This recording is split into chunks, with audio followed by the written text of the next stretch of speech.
Muy buen día, muy buen día a todos.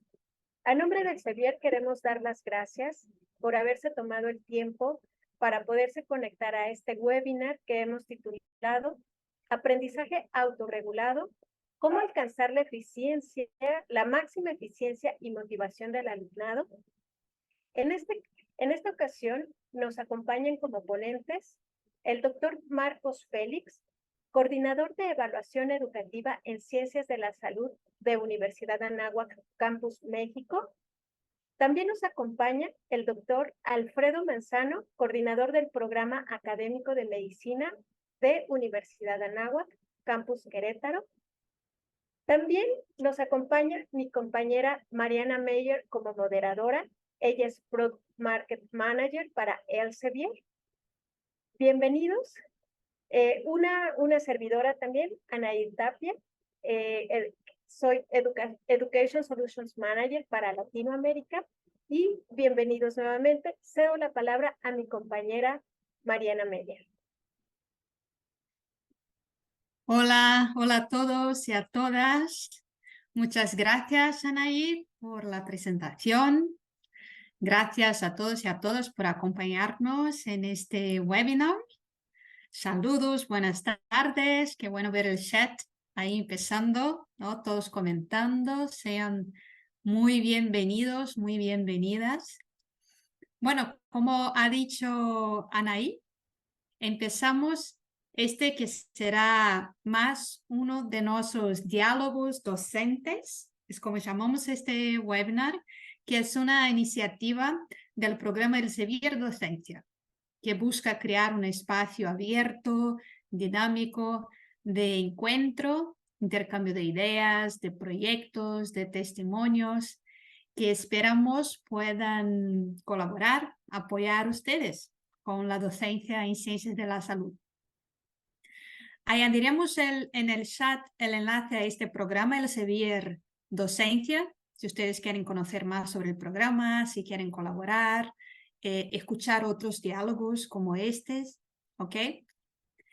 Y como ha dicho Anaí, en el diálogo docente de hoy vamos a hablar sobre el aprendizaje autorregulado. ¿Qué es exactamente? ¿Cómo funciona neurológicamente el proceso de aprendizaje autorregulado? Son algunas de las respuestas que encontraremos hoy. Escucharemos dos grandes especialistas en el tema. Muchísimas gracias, doctor Manzano y el doctor Félix de la Universidad Anáhuac por la participación. Conozco hoy. Y todas las preguntas que ustedes tengan, por favor, añadir al icono de preguntas y al final de la presentación de los autores, de los profesores, vamos a pasar a las preguntas y esperamos cubrir la mayor parte de ellas. ¿Ok? Empezamos de una vez. Empezaremos con el doctor Manzano. ¿Cómo estás, doctor Manzano?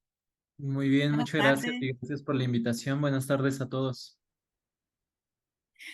Doctor Manzano, es verdad que se asocia el aprendizaje autorregulado con el éxito académico, principalmente en la área de ciencia de la salud. Pero también podemos decir que el aprendizaje autorregulado es un pilar importante para nuestra vida en cualquier área, en cualquier campo. ¿Es verdad? Sí, sí, por supuesto. Es uno de los mayores determinantes de que a una persona le vaya bien, tanto en su vida académica como en su vida profesional, porque uno nunca termina de dejar de estudiar y de aprender. Entonces, cultivar esto desde los alumnos de licenciatura, desde los alumnos, bueno, incluso en etapas más tempranas, pues tiene un impacto muy positivo en su formación profesional. Entonces, me gustaría utilizar los siguientes minutos hablando un poco sobre uno de los temas que ha sido de los que más han impactado mi formación como docente en estos últimos años y me gustaría utilizar aquí pues una presentación para esto. Fíjense que mi formación, soy médico de formación, pero después hice un doctorado en ciencias biomédicas, particularmente neurociencias, y llevo aproximadamente 12 años de ser docente. Es algo que me apasiona mucho, es algo que verdaderamente es como lo que más disfruto de mi día a día. Y algo que me empezó a llamar la atención es cómo podíamos ser mejores docentes, pero fundamentándonos en cuestiones de neurociencias, ¿no? Y conforme iba yo adentrándome más a esta situación de cómo aprendemos y cómo la educación se puede montar en las neurociencias para generar aprendizajes más significativos, más relevantes, para ayudar al estudiante a autogestionar mejor su aprendizaje, pues me fui dando cuenta que de hecho hay literatura, hay evidencia. Entonces, hoy en día me gusta mucho hablar sobre la enseñanza y el aprendizaje basados en evidencias, porque así como médico, la verdad es que resulta muy natural hablar sobre la medicina basada en evidencias o en general las ciencias de la salud basadas en evidencia. Como docente como que no lo vemos con tanta precisión esto, ¿no? De que hay una serie de prácticas que podemos utilizar. Entonces ahí les comparto un par de capturazos de pantalla sobre cómo se han hecho revisiones muy interesantes de Nature con respecto a las neurociencias y la educación. Y si ustedes profundizan sobre este tema, pues van a encontrar una gran cantidad de literatura, desde libros muy buenos como este de Apréndetelo, Make It Stick en inglés, que es sobre la ciencia del aprendizaje. Este otro libro que disfruto mucho que se llama Docencia Pequeña de James Lang, que también es mucho sobre evidencia en cuanto a la enseñanza y el aprendizaje, como publicaciones más especializadas, ¿no? Por ejemplo, este Journal Trends in Neuroscience and Education, que justamente evalúa pues esta cuestión de las neurociencias en el aprendizaje y en la educación, y algunas guías incluso muy específicas. Por supuesto, pues no tenemos tanto tiempo para hablar de esto, entonces lo que estuve pensando de cómo aprovechar estos minutos que estoy con ustedes y además agradezco y disfruto mucho ver que hay gente de todos lados del mundo hispanoparlante, pues me gustaría dar como una serie de consejos fundamentados en la evidencia científica que nos pueden ayudar a ser mejores docentes y sobre todo que nuestros estudiantes alcancen mejor los resultados de aprendizaje que estamos buscando. Son una serie muy cortita de algunos consejos y quizá lo primero que me hizo motivarme para estudiar un poco más sobre la neurociencia del aprendizaje fue algo que me di cuenta en mis clases. Yo veía mis clases y veía algunos alumnos súper motivados y otros alumnos pues quedándose ahí medio dormidos, medio letárgicos, y cuando daba clases en la mañana pues eran una población de estudiantes, pero cuando doy clases en la noche es otra población de estudiantes, ¿no? Entonces me llamaba mucho la atención de que siempre había un porcentaje de estudiantes que no estaban completamente en el mejor momento de aprender. Y existe este aforismo muy clásico que dice, el aprendizaje ocurre cuando el alumno quiere aprender y no cuando el profesor quiere enseñar. Y a pesar de que todo el mundo sabemos esto, la realidad es que muchas veces uno intenta obligar al estudiante en el momento en el que uno quiere dar la clase, que sea el momento en el que esté aprendiendo el estudiante. Hemos vivido una gran transición tecnológica en estos últimos años y bueno, pues ahora el estudiante promedio se ve más así que así, o sea, está viendo videos, está leyendo libros electrónicos, está aprendiendo de distintas formas y a través de distintos medios, pero está autogestionando este aprendizaje. Entonces, lo que me interesó saber es cómo les gusta aprender a los estudiantes. Hicimos una encuesta aquí en la universidad, tenemos una población relativamente grande de más de 500 estudiantes de medicina, y entonces les hicimos la pregunta, ¿de dónde les gusta estudiar? Bueno, lo primero que nos dijeron eran videos, o sea, el video era pues el recurso que más utilizaban para el aprendizaje, por mucho. Y entonces, pues lo que hice como profesor fue empezar a buscar de dónde saco buenos videos que puedan motivar a los estudiantes a aprender.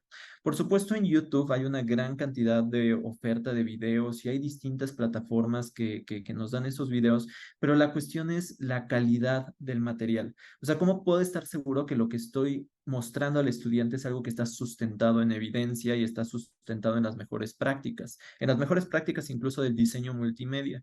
Y entonces, después de evaluar distintas páginas, la verdad, de YouTube en ese momento, estoy hablando de hace varios años, pues me topé con un canal de YouTube que se llamaba Osmosis.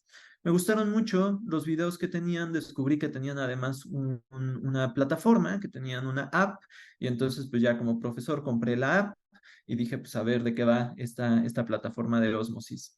La realidad es que me gustó mucho la forma en la que estaban esquematizados los videos, la calidad del contenido, y les voy a mostrar, digo, no es una situación de que solamente tenga ósmosis, pero es una situación que, o es una plataforma que ha tomado varias de las mejores prácticas que fui descubriendo yo también desde el lado de las neurociencias del aprendizaje. Por ejemplo, una de las cosas más importantes que podemos tomar en cuenta como profesores es que tenemos una atención limitada de los estudiantes. La atención sostenida es muy limitada y cada vez es más limitada en el mundo actual. Lo podemos ver en la forma en la que los estudiantes hacen scrolling cuando están viendo sus videos de Instagram. O sea, prácticamente no tienen una atención enfocada, aunque el video esté excelente. La realidad es que rápidamente lo cambian al siguiente video, lo cambian al siguiente video y la situación es que pues, o sea, pues no tienen ya esta habilidad de concentrarse mucho tiempo en la misma cosa. Además, tenemos una paupérrima memoria de trabajo. Hay distintos estudios neurocientíficos que apuntan a que en un momento dado solamente podemos mantener 8 bits de información en nuestra memoria de trabajo, la memoria con la que nosotros estamos procesando las cosas del día a día, del momento en específico. Y entonces, ¿qué podemos hacer para que a través de un video, a través de un recurso multimedia, el estudiante pueda estar atento a esta información y al mismo tiempo pueda procesar esta información de una mejor manera? Bueno, pues las neurociencias tienen ahí la respuesta. Uno es que los estímulos sean salientes. ¿Qué significa saliente en neurociencias? Pues significa que el estímulo tenga claridad, ¿sí? Que el estímulo, que sea claro que se quiere alcanzar a través del discurso que se está dando o del video que se está viendo. Que la calidad del audio y del video sean buenas, porque si no, cognitivamente vamos a estar utilizando demasiados recursos cognitivos en enfocarnos en cosas que no son necesarias. Por ejemplo, en si no se escuchó bien, en si hay música de fondo, en si la presentación se ve mal por la conectividad a Internet. También que las narraciones sean atractivas. Ustedes saben que los seres humanos somos excelentes contadores de historias y entonces nuestro cerebro está armado justamente para recibir historias. Y entonces la narración de una historia que tenga congruencia, que tenga un principio, un intermedio y un final es muy importante para el aprendizaje. Y finalmente, tenemos una gran parte de nuestro cerebro, toda esta parte que encontramos acá, destinada hacia el procesamiento visual. Y entonces somos muy visuales los seres humanos. Necesitamos que algo se esté moviendo, necesitamos que algo esté cambiando de color. Y todo esto lo encontré pedagógicamente en los videos que fui revisando de Ósmosis, ¿no? Como el video que está corriendo en este momento. Si se fijan, tiene como muy buenas prácticas. Videos o imágenes atractivas. Tiene la cuestión de que se van generando cada una de las etiquetas conforme el narrador no lo están escuchando para no generar contaminación auditiva, pero conforme el narrador está explicando va saliendo exactamente el concepto y eso nos permite visualmente también no perder la atención. Entonces la situación es que, digo, me empezaron a enamorar estos videos, pero no es suficiente el video. O sea, uno puede ver 1000 veces el mismo video y la situación es que pues el video puede terminar siendo irrelevante porque uno no aprende cuando solamente está siendo expuesto a los estímulos. Uno tiene que estar motivado, uno tiene que hacer aprendizaje activo. Y en este sentido, pues seguí explorando la plataforma y me di cuenta que también tenía un claro, pues, diseño que motivaba al estudiante a aprender. No sé si ustedes poseen uno de estos smartwatch, a mí me encantan y lo que ha demostrado la evidencia es que la gente que utiliza un smartwatch hace más ejercicio, duerme más, en general tiene una vida más saludable. ¿Y por qué es esto? Porque nos están midiendo todo el tiempo, porque sabes cuántos pasos hiciste ayer, sabes que hiciste muy poquitos pasos el fin de semana, entonces intentas salir a correr, también sabes cuánto has dormido y dices, ay, Dios mío, ¿por qué estoy tan cansado? Y te das cuenta que has dormido 5 horas en promedio durante la semana. Bueno, esto te motiva a hacer las cosas mejor. La plataforma en particular tiene toda una serie de analíticos que te permite ver cuántos videos has visto, cuántas flashcards has contestado, cuántas preguntas has contestado y cómo te comparas contra gente que está en similar situación que tú. Todo esto funciona hacia una motivación intrínseca para decir, híjole, no he estado viendo tantos videos y no he estado estudiando tanto, pero también para una motivación extrínseca. Le quiero ganar a los demás, quiero llegar a ver más videos, quiero llevar a revisar más temas, quiero llegar a más preguntas respondidas de tipo USMLE. Y entonces aquí encontré como esta doble motivación y de hecho de manera muy natural los estudiantes lo que empezaron a hacer fue competir. Competir por quién era quien estaba contestando más flashcards, quién era quien tenía mejores analíticos, lo mismo que ocurre pues cuando utilizas un smartwatch. Entonces esta parte tecnológica también ayudaba al estudiante a encontrar esta motivación intrínseca. Pero aún así no es suficiente, ¿no? Y una de las cosas más importantes que nos tienen que enseñar las neurociencias del aprendizaje es que el aprendizaje debe costar trabajo. Debe costar trabajo. El aprendizaje es como hacer ejercicio. O sea, si uno ve a una persona corriendo, si uno ve a una persona en el gimnasio, uno no está aumentando la masa muscular por estar viendo a otro individuo haciendo ejercicio. Sería absurdo, ¿no? Pero digo, sería muy cómodo, pero la realidad es que no sucede de esta manera. Entonces, uno no aprende cuando está siendo expuesto pasivamente al contenido. Es decir, uno no está aprendiendo al momento de que le están explicando algo. Uno aprende cuando uno tiene que jalar esa información a través de este retrieval de la información, a través de esta recuperación. Es en ese momento donde estas cosas que se llaman engramas en neurociencia del aprendizaje, empiezan a consolidarse hasta tal punto que ya terminan siendo conocimientos muy bien establecidos. El modelo estándar de consolidación de la memoria requiere de la recuperación de esta memoria y la recuperación no es pasiva, siempre es activa. Entonces, pues lo que quería buscar yo para mis estudiantes era justamente una dinámica, un mecanismo que pudiéramos utilizar para que los mismos estudiantes estuvieran todo el tiempo ejercitándose, sacando la información, no solamente consumiéndola de manera pasiva. Y esto nuevamente me lo dio esta plataforma. Por ejemplo, tiene preguntas muy bien diseñadas por expertos creadores de preguntas tipo USMLE Step 1 y Step 2. Entonces me podía ayudar a evaluar tanto la parte básica como la parte básico-clínica y la parte clínica del conocimiento de los estudiantes. Y para mí que imparto muchas materias del corte de neurofarmacología, neuroanatomía, neuropatología, pues me servía mucho o me sirve mucho esto porque me ayuda a visualizar y a ver si el estudiante está aprendiendo de manera, digamos, lo básico, pero también lo clínico, ¿no? Y está haciendo esta extrapolación entre ambos mundos, entre el mundo básico y el mundo clínico. Entonces, todo esto, pues, seguía sumando a esta cuestión de una plataforma generada con con los mejores diseños que hay ahorita sustentados en evidencia. La última cosa es que, digo, ustedes lo saben, nosotros lo sabemos, olvidamos mucho. De hecho, somos una máquina de olvidar más que una máquina de memorizar. Y esto tiene lógica neurocientífica. Y digo, no tengo el tiempo para meterme tanto en esto en este momento, pero la realidad es que si no tuviéramos la capacidad de olvidar, entonces no tendríamos la capacidad de aprender, porque aprender significa olvidar las particularidades de las cosas que estamos viendo y generar conceptos más amplios, esquemas más amplios que al final sean aplicables no a una situación en particular, sino a un mundo de situaciones. Digo, obviamente es así el aprendizaje porque el aprendizaje tiene que ser significativo, tiene que ser útil para nosotros. Pero el problema en ciencias de la salud es cómo le haces para que el estudiante no olvide anatomía cuando ya pasó a fisiología o olvide fisiología cuando ya pasó a patología.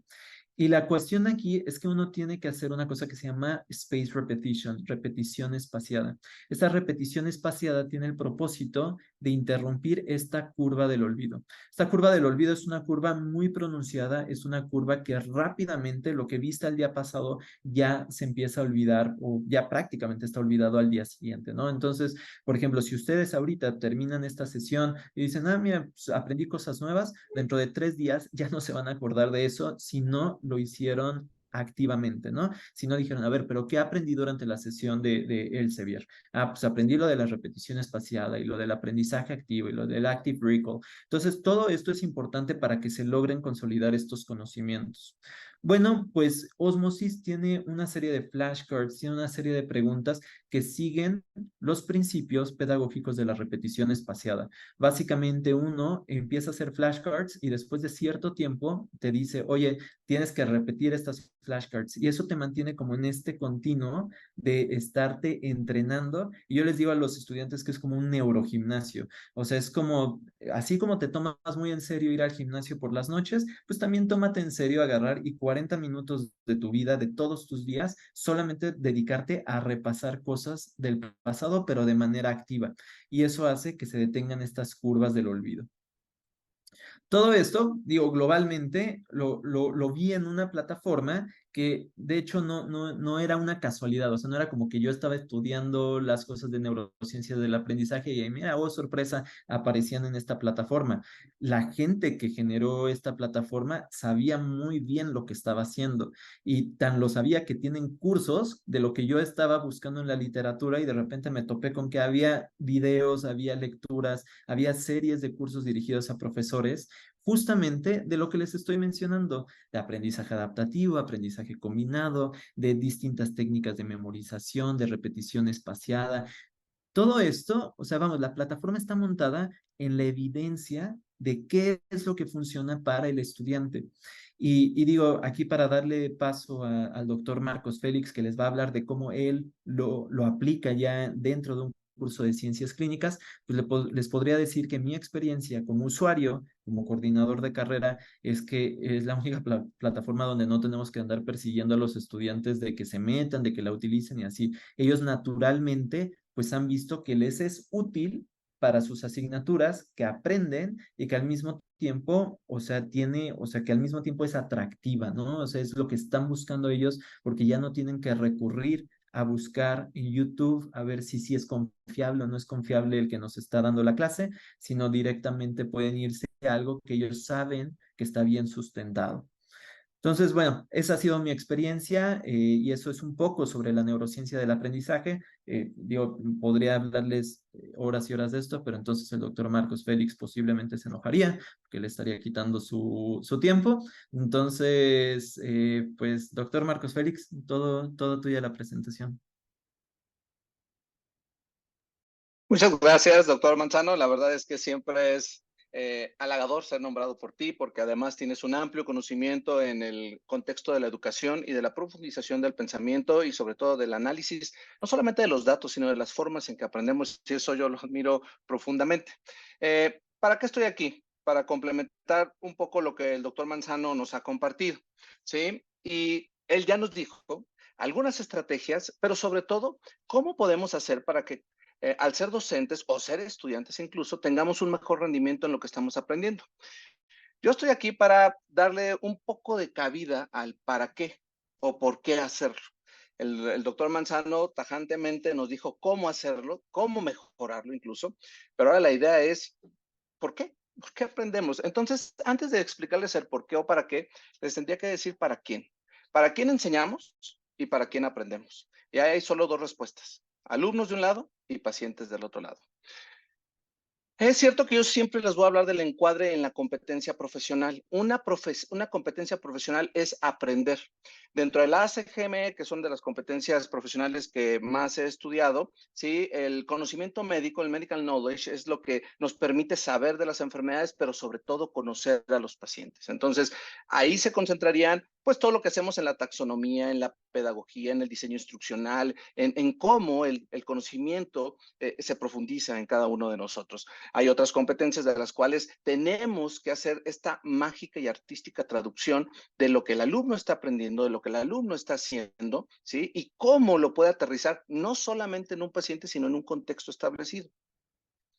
Con esa base, pues tenemos que conocer a nuestros alumnos, ¿sí? Este es un meme que hace algún tiempo bajé de internet y el contexto del alumno, sí, es como bien dijo el doctor, de exigencia. ¿Sí? De un poco ir más allá de solo saber, porque el alumno se va a enfrentar a un paciente que, aunque tenga la misma enfermedad, el contexto social, el contexto económico, el concepto personal y humano de cada uno de esos pacientes va a variar. Y además, ¿sí? Representa un quehacer en la formación de esas personas profesionales de la salud para que incluso sepan cuidarse, sepan ir más allá de solamente administrar un antibiótico, indicar una quimioterapia o incluso en algún momento de sus áreas de especialización realizar alguna cirugía.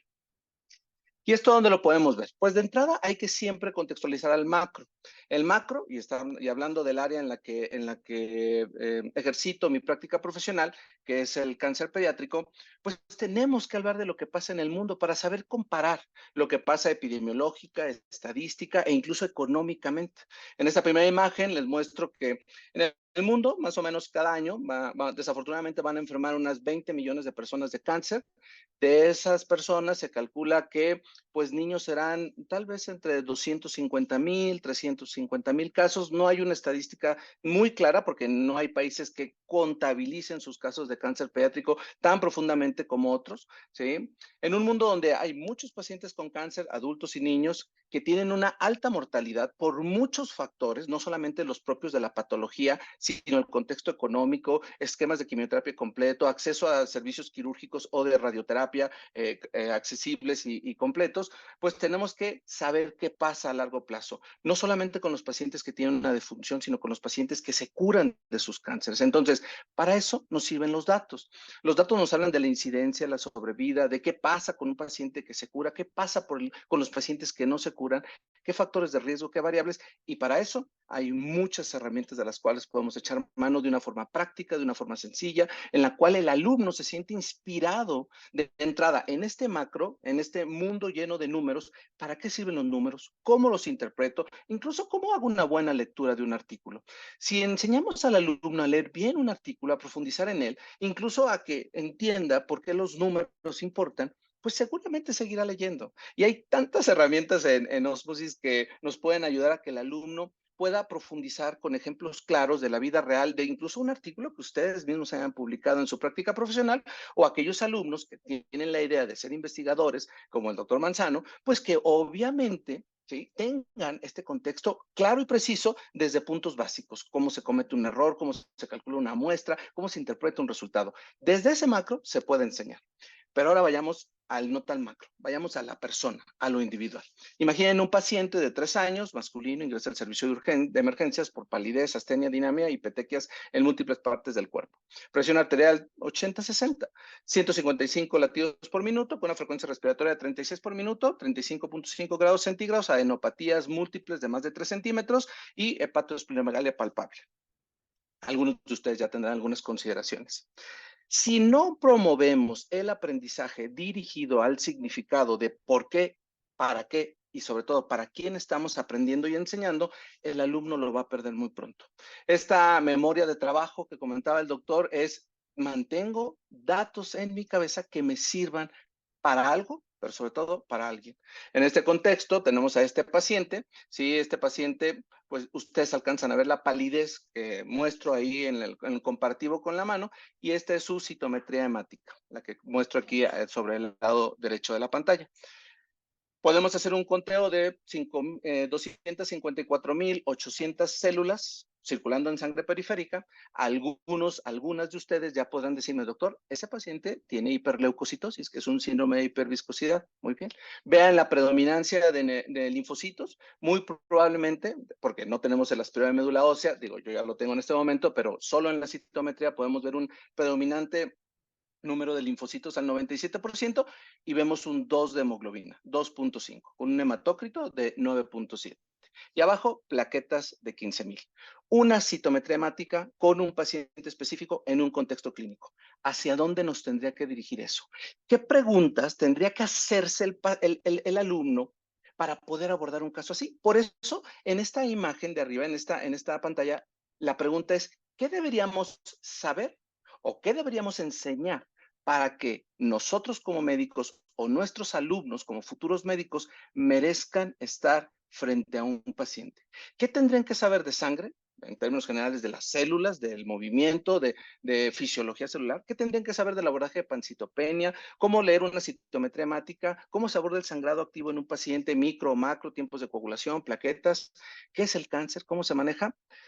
Pues múltiples herramientas tenemos para poder abordar eso. Como bien se comenta por el doctor Manzano, hay un un gran manejo, no solamente de las dinámicas del aprendizaje, sino de cómo hay diferentes herramientas, diferentes diseños para que nuestros alumnos puedan seguir aprendiendo. Desde el contexto de la base de la medicina, que son los componentes sanguíneos, ¿sí?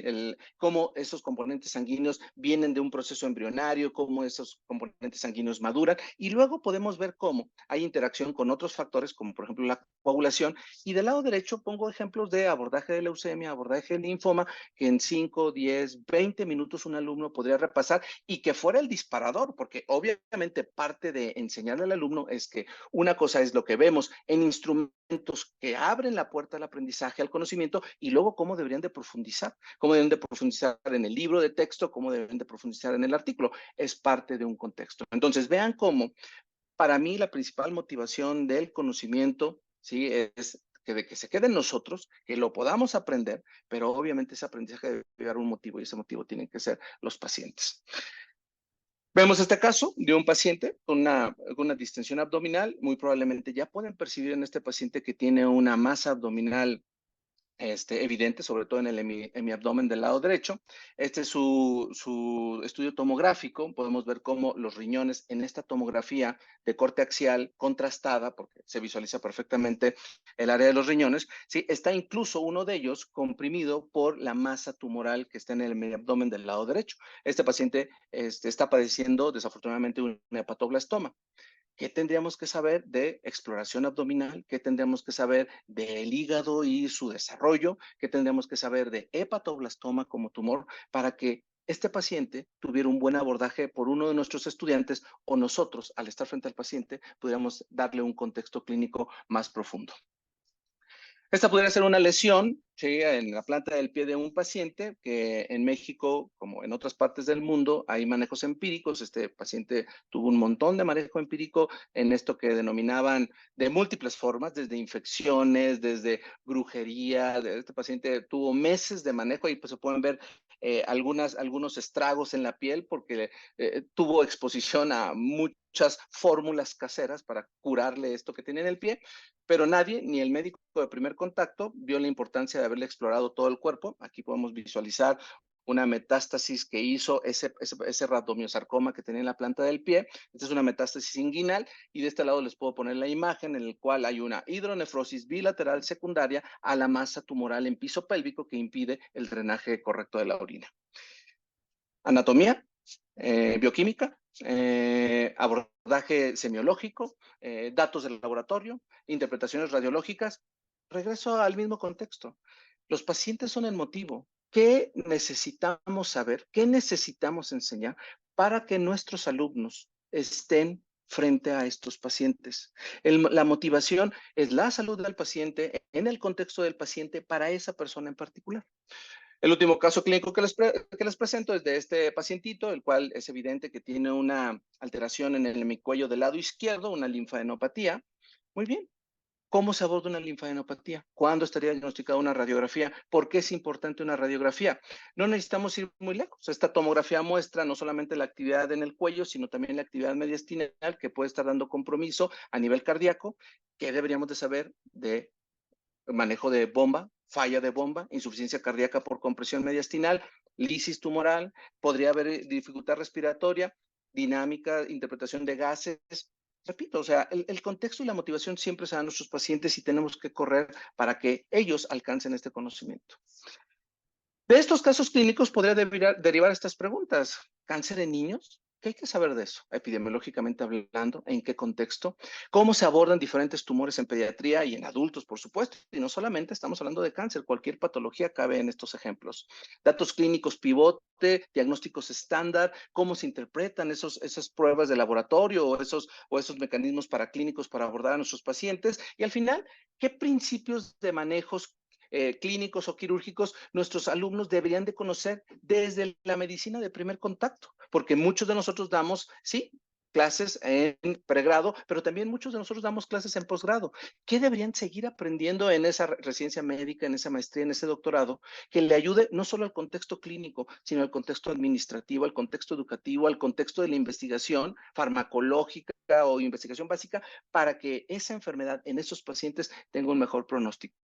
Pues aquí hay ejemplos de lo que nos pueden ofrecer a través de la plataforma Ósmosis, desde tumores específicos con abordajes integrales en resúmenes que al alumno le pueden motivar a que abra el libro de texto y entonces profundice el conocimiento, hasta abordaje de entendimiento, comprensión de carcinogénesis, de genes supresores. Y a eso le agregamos que incluso hay un amplio capítulo en farmacología de aspectos de quimioterapia, desde por qué un alquilante, por qué un antimetabolito. Y repito, desde el punto de vista del conocimiento, yo sé que muchos de nuestros alumnos no van a administrar una quimioterapia, pero tendrían que saber los efectos tóxicos que una quimioterapia tiene a corto, mediano y largo plazo, porque muchos de nuestros alumnos van a ser médicos que siguen a los pacientes que se curan. ¿Qué complicaciones espero a largo plazo del cisplatino? ¿O qué complicaciones en el aspecto neurológico puede tener mi paciente después de una radiación que muy probablemente pase por las manos de un neurólogo, pero al final siempre va a haber un médico o médica de primer contacto de cabecera acompañando a estos pacientes? Y ese extra, ¿cuál es ese extra? Lo que nos hace mejores para ellos y para ellas. A nosotros como docentes, ¿sí? Y a ellos, alumnos y alumnas, como médicos y médicas, para sus pacientes. Ese extra también se incluye en algunas sesiones que bien comentaba el doctor Manzano al final de su clase, al final de su participación, el contexto de la comunicación, ¿sí? El contexto de cómo expresarnos bien, no solamente desde el habla, no solamente cómo preguntamos, cómo hacemos notas clínicas, cómo hacemos participación de nuestros pacientes en la toma de decisiones, en este contexto que ahora llamamos decisiones colaborativas con el paciente, e incluso cómo desarrollamos empatía. Porque muchos de nuestros pacientes, muchos de los pacientes de sus alumnos no van a sobrevivir a sus enfermedades.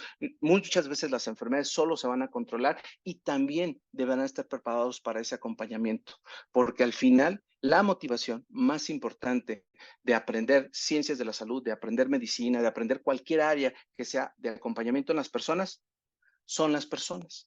Cuando formamos a nuestros alumnos dentro de esta comunicación efectiva y afectiva, cuando los formamos desde el punto de vista bioético, desde el punto de vista humano, de la resiliencia, de la empatía, les estamos dando identidad profesional, que muchas veces se ha perdido. Aquí les coloco un poco de los artículos que se han publicado del desarrollo de la identidad profesional como esta cereza del pastel en la formación en ciencias de la salud y sobre todo en medicina, cómo la pirámide de Miller se ha modificado y el contexto de la socialización de la educación médica en esto de la formación de las personas. Porque al final la identidad profesional nos permite incluso medir nuestros propios éxitos, que no tienen que ver con lo económico o con una consulta llena, sino con la satisfacción de ver bien a nuestros pacientes, de cómo los podemos acompañar en el contexto de su enfermedad, de sus tratamientos o en los contextos propios de cada uno de ellos. Aquí una de las niñas me invitaba a colorear con ella antes de que tuviera mayores complicaciones por su pancreatitis por la esparginasa, porque al inicio,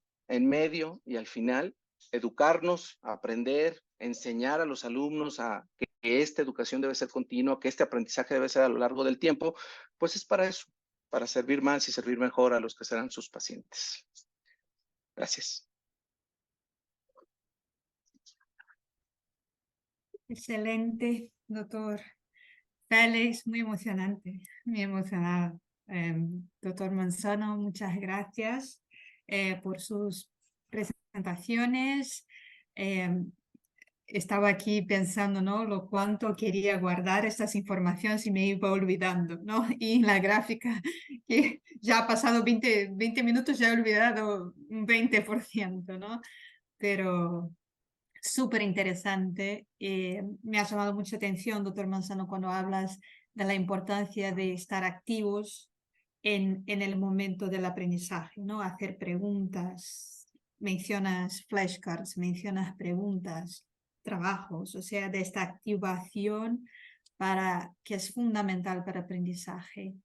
Y el doctor Marcos Félix, me ha encantado este abordaje tan humanista al final, ¿no? El para qué estamos todos aquí hoy, en esta noche, ¿no? Al final, ¿cuál es nuestro objetivo final? Y que los estudiantes tengan este contexto, que tengan esta motivación, es lo que esperamos de la medicina, ¿no? Todos nosotros personalmente es lo que esperamos de la medicina. Muchas gracias por las presentaciones. Pasamos a las preguntas, que tenemos poco tiempo y ya muchísimas preguntas. El doctor Manzano fue contestando las preguntas, ¿no? Y me gustaría, doctor Manzano, si me permite retomar algunas de ellas, porque creo que estaría bien, hablas muy rápidamente y quizás explorar algunos puntos, dar la chance también al doctor Félix de incluirse en las respuestas. Solo rápidamente contestar a una sugerencia, más que una pregunta. Nos sugieren hacer una cumbre, ¿no? Donde los profesores, profesoras puedan compartir las mejores prácticas. Este es el objetivo de este programa, el Sevier Docencia. Les vamos a compartir el enlace de website y estamos creando un foro en LinkedIn también. El foro todavía no está creado, pero está viniendo y la idea es esta, poder compartir estas experiencias y aprender unos de los otros. Una de las preguntas que el doctor Manzano ha contestado, que me pareció muy interesante, es del Javier Mauricio Ortega: ¿qué método de estudio altamente efectivo ustedes dos podrían recomendar para tener este aprendizaje significativo? Y el doctor Manzano habla de técnica de Feynman, si hablo bien, aprendizaje basado en retos. Doctor Manzano, ¿podría darnos más detalles, a profundizar un poco? Sí, claro que sí, un gusto. Pues a ver, las técnicas de aprendizaje altamente efectivas son aquellas que requieren de la recuperación de lo que sea que se está aprendiendo. Entonces hay distintas maneras de recuperar esa información. Una de esas formas es simplemente desde cosas tan sencillas como agarrar, leer un texto y después reflexionar sobre ese texto y explicárselo a uno mismo, o sea, darle como una narrativa a ese texto. Eso es muy importante porque generalmente ¿qué hacen nuestros estudiantes? Y quizás nosotros lo hicimos como estudiantes, pues, o sea, agarra uno el texto, se pone a subrayar lo que considera que es más importante, y yo les digo a mis estudiantes que se posterga para sus yoes del futuro el trabajo que deberían estar haciendo sus yoes del presente, ¿no? Entonces ya Alfredo del futuro estudiará esto para el examen y no. O sea, eso es justamente lo que uno no tiene que hacer. Entonces, las técnicas más correctas son aquellas que te obligan en el momento a jalar esa información. Y entonces me refiero a contestar preguntas, me refiero a resolver, por ejemplo, hacer mapas conceptuales, pero de memoria, o sea, no copiando. La regla es no copiar. Y a mí me gusta mucho esta técnica que se llama técnica Feynman, que es un nombre rimbombante para enseñar. O sea, cuando esta técnica se llama así por Richard Feynman, que era un matemático y físico estadounidense, que aparentemente sus clases eran extraordinarias, o sea, conceptos súper difíciles, los lograba simplificar a tal grado que hasta el público lego, quien no era experto, lograba entender estos conceptos tan complicados. Y entonces él decía, a ver, si el profesor que llega a clase y no puede explicar en términos tan sencillos algo tan complejo, es porque ese profesor todavía no lo ha entendido. Entonces, de ahí se monta esto de que cuando uno explica, cuando uno arma la clase, cuando uno dice, ¿cómo le puedo hacer para que el estudiante aprenda mejor? Todo ese momento está aprendiendo uno más, incluso que cuando estudió el tema.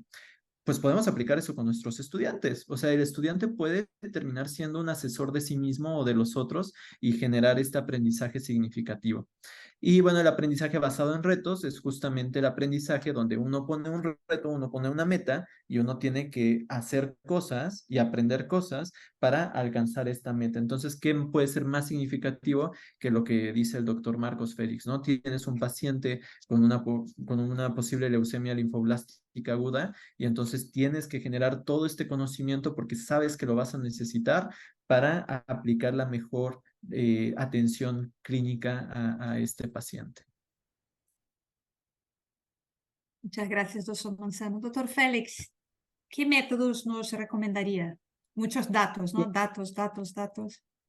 Esto es bien importante y voy a complementar lo que acaba de decir el doctor Manzano, ¿sí?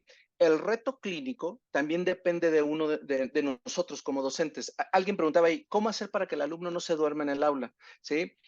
Yo le llamo proceso de opsonización. Opsonicen el conocimiento. Si el alumno ya sabe la respuesta, porque evidentemente puede decirme, doctor, está hablando de una leucemia linfoblástica aguda. Oye, Y si no lo fuera, ¿qué otro padecimiento te puede dar estas características clínicas? Yo le llamo a eso recontextualizar y reta a que el alumno entonces piense en otras respuestas. Y no por darme una respuesta, es porque allá afuera sí necesita tener diferentes diagnósticos diferenciales, sí necesita tener diferentes abordajes y además rétenlo a ir atrás. Oye, doctor, si me estás hablando de edema de extremidades inferiores y no estamos hablando de un problema renal, ¿de qué podríamos estar hablando? Si estamos hablando de albúmina baja. Ah, doctor, es que no produce albúmina. Entonces, el problema, ¿dónde crees que esté? Ah, en el hígado. Y entonces podemos agarrar de la ciencia básica hacia la ciencia clínica y que el alumno haga ese retroceso a, por eso querían que aprendiera el ciclo de Krebs. Entonces el alumno encuentra la magia y hay que retarlo a través de lo que hacemos diario. Si nos dedicamos solo a dar la clase sin permitir preguntas, sin nosotros hacer preguntas, si ese alumno que se está durmiendo demasiado porque está de posguardia o porque tiene algún problema nutricional, pues hay que retarlo primero a que se quede con nosotros y segundo, pues hay que ser diversos como profesores, ser flexibles, párate poquito, sal a dar una vuelta. Creo yo que la educación en el aula, sí, lo he comentado un par de veces, es como armar un avión en pleno vuelo.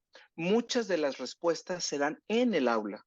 Entonces tenemos que ser flexibles para escuchar esas dudas y si no para plantearlas. Uno debe facilitar a través de la duda y como bien dice el doctor Manzano, a través del reto, que puede ser de lo clínico a lo básico o de lo clínico en lo clínico.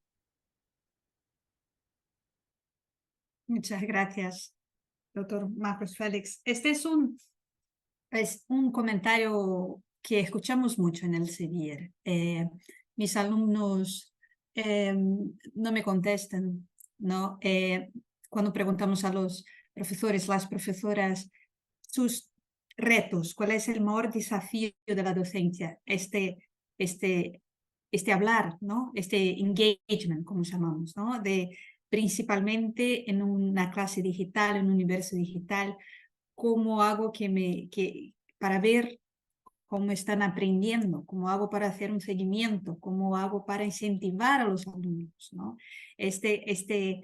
Alumnos y alumnas apáticos y que no tienen estas ganas de aprender. Este es el comentario que más escuchamos del mayor desafío docente. Quería saber si ustedes comparten de esto y qué sugerencias más, además de los métodos que ya listaron, podrían darnos en ese sentido. Sí, o sea, digo, siempre va a suceder con alguna población de estudiantes, ¿no? No necesariamente son ni siquiera la mayoría de los estudiantes en un salón de clases, pero yo creo que el conocimiento te hace disfrutar de la clase, ¿no? O sea, ya traer un conocimiento, porque si no llegas a la clase en blanco y no le entiendes. Y utilizo estas técnicas de aula invertida, les llamamos, justamente para que primero consuman el conocimiento y después lo vayamos a discutir de manera práctica en la clase. Entonces, por ejemplo, en mi curso de neuroanatomía no me pongo a hablarles de tractos, o sea, eso ya lo vieron. Lo que vemos es qué pasa cuando hay una hemisección medular, qué pasa cuando se infarta, no sé, el tálamo y cuestiones así. Y me hace recordar mucho, y creo que mi jefe está dentro del seminario, porque vi por ahí que escribió, cuando yo no entendía de la Fórmula 1, ¿no? Entonces yo veía carritos que iban ahí a toda velocidad y entonces pues, la verdad es que no le tenía mayor aprecio a la Fórmula 1 y él me enseñó y me motivó como a aprender más sobre la Fórmula 1 y ahora me encanta. ¿Cuál fue el cambio? Los carritos siguen moviéndose igual. Lo que cambió es el conocimiento que tengo ahora con respecto a este evento. Y lo mismo sucede con los estudiantes. O sea, si el estudiante ya trae previamente ese conocimiento porque lo motivaste a aprender, porque sabe que en la clase va a venir solamente a hablar sobre este tipo o sea, de cuestiones clínicas, pues entonces el estudiante durante la clase se va a volver más disfrutable estas sesiones, digamos, como de aprendizaje clínico, él ya va a traer el conocimiento, entonces, qué quiere hacer? Quiere demostrarlo, quiere hablar, quiere decir, es esto, no es esto, y creo que eso es altamente motivante para el estudiante durante la clase en vivo, porque como les decía, a ver, el aprendizaje no ocurre cuando el profesor quiere enseñar, pero lo que sí podemos hacer es que se vuelva muy buena la dinámica, y aunque no sea el mejor momento para el estudiante, porque le gustan más las noches que las mañanas, aún así disfrute de estar en la clase y participe en ella. Y ya con eso pues sería suficiente para marcar el éxito, ¿no? De una clase. No sé, doctor Marcos Félix, ¿qué piensas tú? Concuerdo totalmente en que a veces generalizamos sin que sea así. Sí es cierto que en esta época post-pandemia, que muchos de nuestros alumnos vivieron encerrados, algunos de sus procesos académicos de ciencia básica o de ciencia clínica, tienen una esencia de la vida diferente. Pero aquí sí voy a acudir a cada uno de los docentes, ¿sí? Y cada uno de los docentes enseñan o enseñamos o tratamos de compartir al menos porque nos gusta, porque lo amamos. Entonces tienen que hacer ese clic. Cuando yo hablo de inspirar a un alumno, cuando yo hablo de motivar, como bien lo comenta usted, ¿sí? Es hacer que este ejercicio de aprendizaje, como bien dice el doctor, tenga un significado y que la meta al final sea ayudar a alguien, acompañar a alguien, mejorar la condición clínica de alguien, o por lo menos ser pues paño de lágrimas de algunos de nuestros pacientes, pero hay que saberlo ser también. Entonces, la esencia del profesor sí es lo que comparte, cómo lo comparte, pero sobre todo, qué extra de arte, porque el arte se hace con amor, qué extra le ponen ustedes para que el alumno enganche y articule los conocimientos médicos. Muchas veces es el paciente, pero muchas veces es el contexto. ¿Qué harías con ese paciente que requiere esa cirugía o ese tratamiento tan costoso en un contexto donde ni siquiera hay un segundo nivel de atención? Rétenlos. Y el reto no es solo el clínico, el reto es social, el reto es económico. Algunos alumnos luego tienen ideas de que, oiga, doctor, ¿y si hiciéramos un mapeo genético a nivel global? Bueno, qué buena idea. Ahora dime cómo. Ahora dime cómo vas a hacerte de recursos, cómo te vas a hacer de una tecnología que te permite estudiar el genoma de toda la población del mundo. Imagínense eso, o no eso. Llegamos al metaboloma o incluso al epigenoma. Excelente, pero la idea es retarlos en su propia creatividad, en su propio mundo. El doctor Manzano hizo una gran acotación de esto cuando dijo que nuestros alumnos saben muy bien utilizar las tecnologías. Alguien nos habla ahí de cuáles son las mejores técnicas de aula invertida, la que el alumno le quede. Ósmosis es una buena técnica de aula invertida porque los videos son muy atractivos, porque difícilmente yo haré un video así de bonito. Entonces, el primero es tener una gran herramienta pedagógica que le permita al alumno tener información rápida, precisa y actualizada. Y lo segundo, quieren hacer que su alumno crea en ustedes, también ustedes graben sus videos. Una de las mejores formas es hacer repositorios de aprendizaje que el alumno los vea cortos, pequeños. ¿Recuerdan estas TED Talks? Pues son muy buenas porque son muy cortas y ahí hay conocimiento significativo. Entonces, la idea es promover esa creatividad en el alumno, pero también uno tiene que ser creativo. Yo no puedo hacer ni inspirar si llego a dar la misma clase socrática expositiva todo el tiempo. Entonces, ahí la diversidad también depende de uno. Gracias, muchas gracias. Aquí, ¿ustedes creen que podríamos decir que entonces automotivación, ¿no? y planeación son súper importantes, ¿no? Para este aprendizaje automotivado, ¿no? Para este aprendizaje autorregulado, significativo. Un estudiante que nos acompaña pregunta sobre estrategias para ayudar en esta planeación, calendarizar horarios de estudios. Sabemos lo cuánto los estudiantes, las estudiantes hoy día tienen muchas actividades, además, ¿no? de todo lo que tienen que aprender.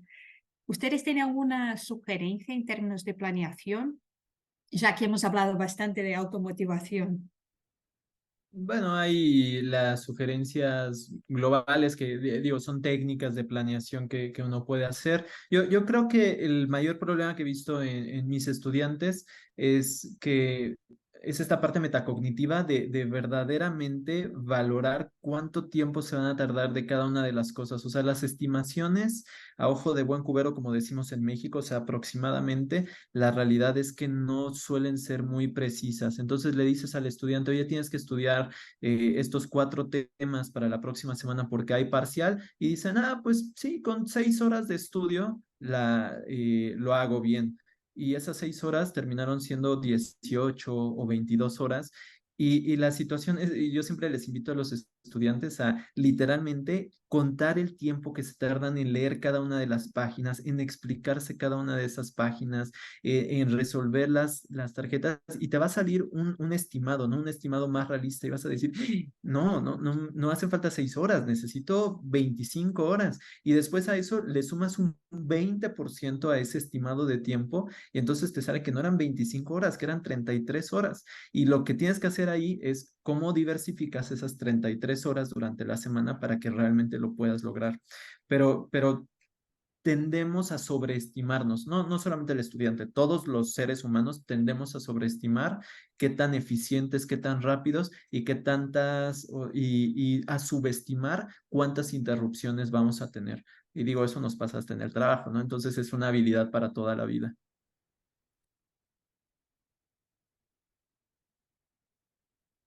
Concuerdo totalmente con el doctor. También hay que tomar en cuenta el contenido y el tipo de contenido. Siempre un contenido básico, un contenido clínico tendrá planeaciones diferentes. Casi siempre el reto clínico funciona. Entonces, aquí sí, el alumno, el docente tendrán que medir cuánto y qué van a aprender, qué es lo significativo, qué es lo importante, darle esta jerarquización al conocimiento. La taxonomía de Bloom no se hizo porque sí. Entonces, la verdad es que necesitamos echar mano, sobre todo los docentes, de taxonomizar lo que estamos haciendo, de tratar de darle significado en niveles de aprendizaje. Y de acuerdo a eso, probablemente hagamos una planeación no solo más dirigida, sino más significativa para el alumno. Muchísimas gracias, doctor Félix, doctor Manzano. Una muy buena oportunidad de aprender, de poder hablar, ¿no?, de nuestros retos en la docencia de la salud. Muchísimas gracias una vez más por la participación, por toda la preparación para esta presentación. Quería agradecer a todos ustedes, todos y todas ustedes que nos han acompañado, que han añadido preguntas, comentarios, nos han escuchado. Gracias por conectarse y estar aquí con nosotros. También a Anaid y Irene, nuestras compañeras en el Sevier, que han organizado el evento y ha hecho que todo esto transcurriese tan bien y pudiésemos tener esta oportunidad. Muchas gracias.